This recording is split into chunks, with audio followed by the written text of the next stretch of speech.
like Yes, boom. classic scene right there with Jaime King from the 2004 comedy White Chicks. Well, get excited because Jaime is here today. Welcome back, our friend, Jaime King.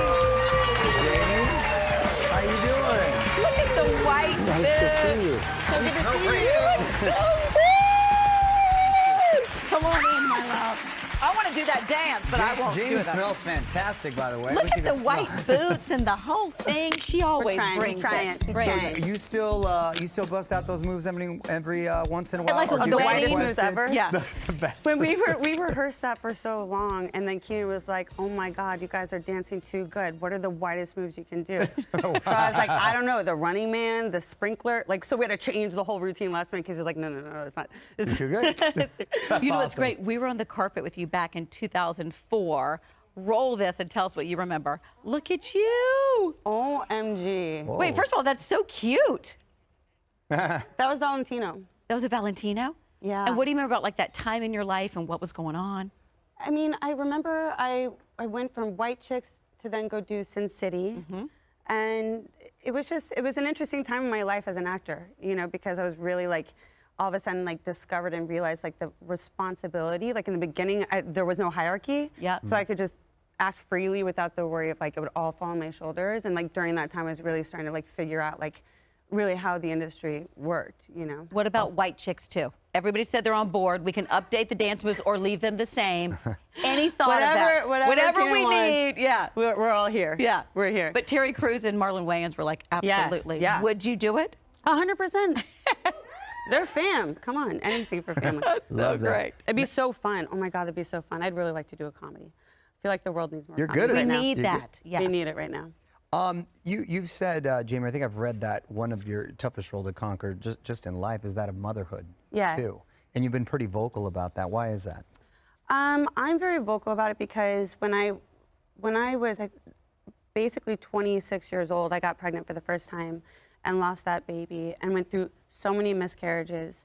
And I felt like some part of me was broken, really. It's like, I don't know what it is about being a woman, but there's this idea that like, you know, our gift or whatever is to be able to, you know, to give birth to children. And I was very sick and no one could figure out what was going on. And essentially I ended up being diagnosed with endometriosis and PCOS and adenomyosis. And I remember when I first spoke publicly about it and I did like the cover for People magazine, I panicked afterwards. For those like 3 months before the cover came out, I was like, oh my God, what am I gonna do? What am I gonna do? Because it was so stigmatized. You know, it was such a stigma. Like a failure way Yeah, back because then. nobody was talking about it. You know what I mean? But then I knew if no one's talking about this, and I'm, you know, like in a position where I'm privileged enough to have health care, and I went to 9 different doctors just to get this diagnosis, like someone's got to say something, you know, because then I realized how many women had it. So like over 50% of women Incredibly have common. this and it goes undiagnosed. And I'm sure that many people that are watching it or many people that have children in their own relationships have experienced the loss of a child. And it's something I think it's really important to discuss. And especially, you know, women's healthcare is radically broken, especially if you're in marginalized communities. And it's just, you know, it's something that's deeply important to me, which is why I became the director of impact at Alara. Yeah, good for you. Tell to us talk about that. investing Yeah. in Alara. This is so important. And as a mother of daughters, too, going forward, I love all of this for all my girlfriends. Alara is essentially the first online platform for women's reproductive issues, specifically with PCOS. So it's very holistic. So you have your doctors, you have nutrition, you have life coaching, you have a community. Because when you have this disease, it's really what I would call like a silent disease. And it's something that, you know, affects you across the board, not only like physically, but emotionally, mentally, spiritually.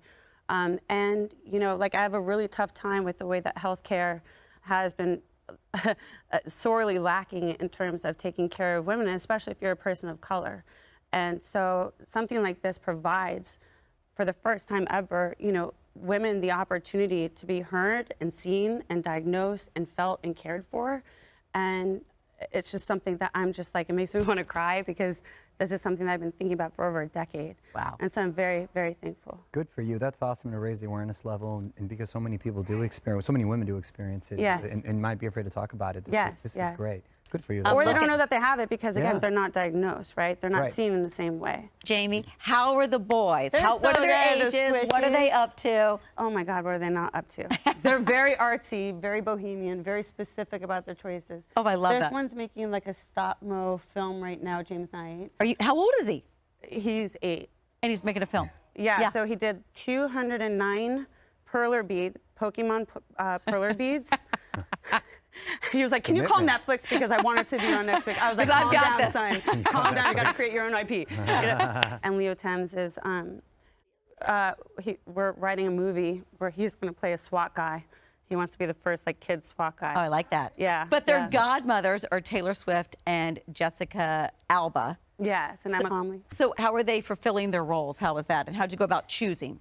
Jess and I have been friends for a very, very long time, and she was the first one of us to have a baby, you know, and It's always that first friend. It's funny when you look at what they did, and I think how I reacted to them until you have your own. You're like, oh, I get yeah, it. and I didn't know what I was doing. Nobody knows what they're Nobody. doing. It's like you're like, The hospital lets you leave, and you're like, are you sure? Like But you're that's like, what is this, know with the like, first can we one. do? Yeah. I mean, it's crazy. I mean, you guys know it's crazy.